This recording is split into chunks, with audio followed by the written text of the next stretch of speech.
आणि आता पाहूयात महाफास्ट 50 बातम्या।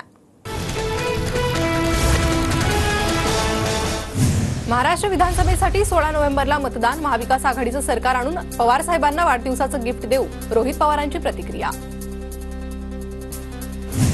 नागपुरातील काँग्रेसच्या आढावा बैठकीत नाना पटोलेंना सीएम करण्याची मागणी, पटोलेंनी मेहनत घेतली, त्यांना बक्षीस मिळायला हवं, जर मुख्यमंत्रीपद मिळालं नाही तर हिसकावून घेऊ, विकास ठाकरेंचं वक्तव्य। पटोलेंना मुख्यमंत्री केल्याशिवाय स्वस्थ बसणार नाही, अतुल लोंढेंची प्रतिक्रिया, तर बैठकीत कार्यकर्त्यांची नाना पटोलेंसाठी घोषणाबाजी। कार्यकर्त्यांची मागणी स्वाभाविक असते, मात्र मुख्यमंत्री पदाबाबत दिल्लीतून निर्णय होणार, नाना पटोलेंची प्रतिक्रिया। पुढील 10 दिवसात महाविकास आघाडीत जागावाटपाचा निर्णय होणार, जागावाटपाचा निर्णय मेरिटनुसार होणार, नाना पटोलेंची माहिती।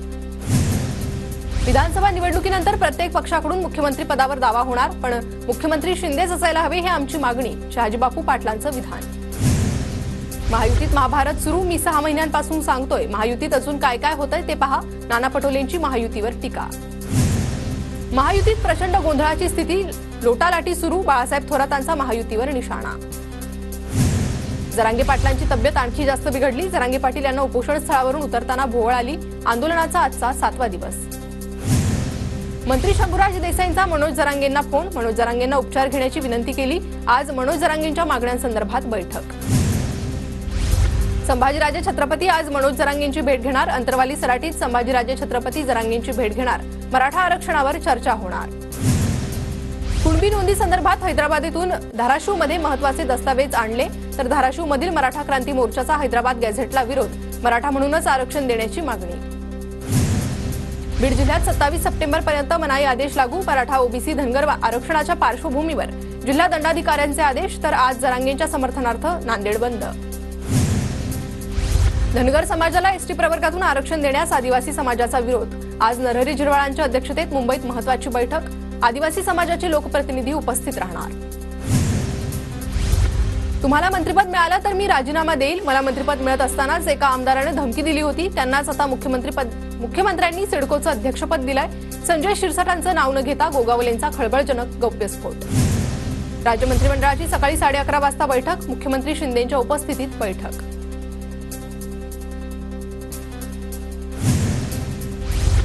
ठाकरे गटाच्या भास्कर जाधवांकडून चिपळूणमध्ये शरद पवारांचं स्वागत, तर काल विक्रांत जाधवांनी अजित पवारांची भेट घेतली होती। शरद पवारांची आज चिपळूणमध्ये जाहीर सभा, शरद पवार निवडणुकीचं रणशिंग फुंकण्याची शक्यता। शरद पवारांनी चिपळूण नागरी पतसंस्थेच्या सहकारी भवनाला भेट दिली, पतसंस्थेच्या विविध योजना आणि उपक्रमांचा आढावा घेतला। शरद पवार गटाची शिवस्वराज्य यात्रा आज नाशिक जिल्ह्यात येणार, जयंत पाटील, अमोल कोल्हेंची उपस्थिती असणार। राज ठाकरेंच्या शिवतीर्थवर मनसे नेते आणि सरचिटणीसांची बैठक, विधानसभा निवडणूक लढवण्याची अमित ठाकरेंची इच्छा, तर राज ठाकरे जिथून आदेश देतील तिथून निवडणूक लढवणार, अमित ठाकरेंची प्रतिक्रिया। माजी खासदार इम्तियाज जलील यांची तिरंगा संविधान रॅली, छत्रपती संभाजीनगर पासून मुंबईपर्यंत तिरंगा संविधान रॅली निघणार, रामगिरी महाराज नितेश राणेंना अटक करण्याची मागणी। नागपूर महापालिकेनं अशोक चक्राचा अपमान केला, काँग्रेस आमदार नितीन राऊतांचा आरोप, या प्रकरणी नितीन राऊतांनी पोलीस ठाण्यात तक्रार दिली। चंद्रकांत पाटलांच्या मतदारसंघावर अजित पवार गटाचा दावा, कोथरूडमधून अजितदादा गटाचे विजय डाकले इच्छुक, माजी शहराध्यक्ष विजय डाकलेंकडून मोर्चे बांधणी सुरू। शिवसंग्राम संघटना विधानसभेला 5 जागा लढवणार, शिवसंग्राम 5 जागा लढवणार असल्याची ज्योती मेटेंची माहिती। अशोकराव चव्हाणांचे निकटवर्तीय नांदेड लोकसभा पोटनिवडणुकीच्या तयारीत, काँग्रेसचे खासदार वसंतराव चव्हाण यांच्या निधनानंतर मारोतराव कवळे यांनी जनसंपर्क वाढवला, माझ्या कामाचा विचार करून पक्ष संधी देईल, कावळेंकडून विश्वास व्यक्त। डोंबिवलीत वरुण सरदेसाई यांचे भावी आमदार म्हणून बॅनर झळकले, रवींद्र चव्हाणांचा विधानसभा मतदारसंघातून लढणार असल्याची चर्चा।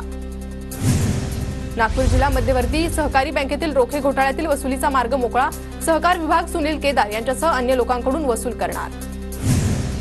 नागपुरातील कळमना बाजार समितीत कोट्यवधींचा भ्रष्टाचार, भाजप नेते गिरीश व्यास यांची देवेंद्र फडणवीसांकडे तक्रार, भ्रष्टाचारांवर कारवाई करण्याची मागणी। वेस्टर्न रेल्वेवर आज रात्रकालीन ब्लॉक, गोरेगाव आणि कांदिवली स्थानकांदरम्यान सुरू असलेल्या 6व्या रेल्वे मार्गाच्या बांधकामासाठी ब्लॉक। ठाण्यात हवेची गुणवत्ता खालावली, वायू प्रदूषणामुळे नागरिकांच्या आरोग्याला धोका। बिल्डिंग बांधताना मार्गदर्शक सूचनांचे पालन करा, महापालिकेकडून बिल्डरांना मार्गदर्शक सूचनांची आठवण, वायू प्रदूषणाचा स्तर कमी करण्यासाठी पालिकेचे प्रयत्न। पुण्यात विसर्जन मिरवणुकीत वर्धकाचा वापर करणाऱ्या 2 मंडळांविरोधात गुन्हे दाखल. सहकारनगर पोलिसांकडून बालाजीनगर परिसरातील 2 मंडळांविरोधात गुन्हे दाखल. पुणे पालिकेला हवेची गुणवत्ता सुधारण्यासाठी केंद्र सरकारकडून 162 कोटी रुपये मंजूर. हवेचं प्रदूषण रोखण्यासाठी नॅशनल क्लीन एअर प्रोग्राम जाहीर. पुण्यातील चांदणी चौकातील पादचारी पुलाच्या कामाला सुरुवात. पुढील 3 महिन्यात पुलाचं काम पूर्ण होण्याची शक्यता. राज्यात आजपासून मुसळधार पावसाचा अंदाज. मुंबईप्रमाणेच पालघर, ठाणे जिल्ह्यातही मुसळधार पावसाची शक्यता. मराठवाड्याला हवामान खात्याकडून खबरदारीचा अलर्ट. मुंबईत मलबार हिल परिसरात रिमझिम पाऊस. अनेक दिवसांच्या विश्रांतीनंतर पावसाची हजेरी. अमरावती शहरासह जिल्ह्यात विजेच्या कडाक्यासह जोरदार पाऊस. कापणीला आलेली सोयाबीन भिजली. पुढील 3 दिवस नाशिक शहराला मुसळधार पावसाचा इशारा. हवामान खात्याकडून नाशिक जिल्ह्याला ऑरेंज अलर्ट जारी.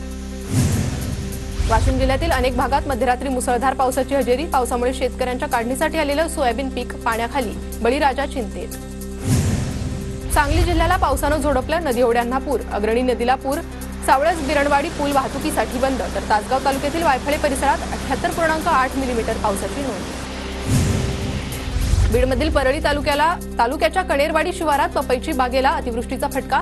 संतप्त शेतकऱ्यानं पपई बागेवर कुऱ्हाड चालवली.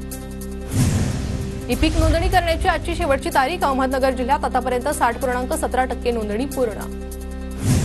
नाशिकमधील सप्तशृंगी गडावरील घाट रस्ता आजपासून 3 दिवस बंद राहणार. सकाळी 7 ते दुपारी 12 या वेळेत घाट रस्ता बंद असणार. घाट रस्ता वाहतुकीसाठी बंद ठेवण्याचे सहाय्यक जिल्हाधिकाऱ्यांचे आदेश. कोल्हापूरच्या अंबाबाई मंदिरात दान केलेल्या रोख रकमेची मोजदाद सुरू. सीसीटीव्ही कॅमेऱ्याच्या निगराणीत 40 कर्मचाऱ्यांकडून मोजदाद सुरू. खेडमध्ये काँग्रेस पदाधिकाऱ्याला अश्लील चाळे करताना पकडलं. संतप्त जमावाने अश्लील चाळे करणाऱ्या पदाधिकाऱ्याला चोपलं. पुण्याच्या राजगुरुनगरमध्ये 4 वर्षाच्या मुलावर अत्याचार. 24 वर्षीय नराधमाला पोलिसांनी अटक केली आहे. पुण्यात विसर्जन मिरवणुकीत उच्च क्षमतेच्या ध्वनिक्षेपकांचा वापर केल्याप्रकरणी 2 मंडळांविरोधात गुन्हे दाखल. आदेशाचं उल्लंघन झाल्यानं कारवाई. हिंगोलीत अज्ञातानं बस पेटवून दिली. वसमत तालुक्याच्या पिंपराळा गावातील घटना. हनुमान मंदिरासमोर उभी होती बस. अमरावतीच्या परतवाडा धारणी मार्गाजवळ खासगी बसचा अपघात. अपघातात 50 प्रवासी जखमी. 3घांची प्रकृती गंभीर. तर जखमी प्रवाशांवर सेमाडो प्राथमिक आरोग्य केंद्रामध्ये उपचार सुरू.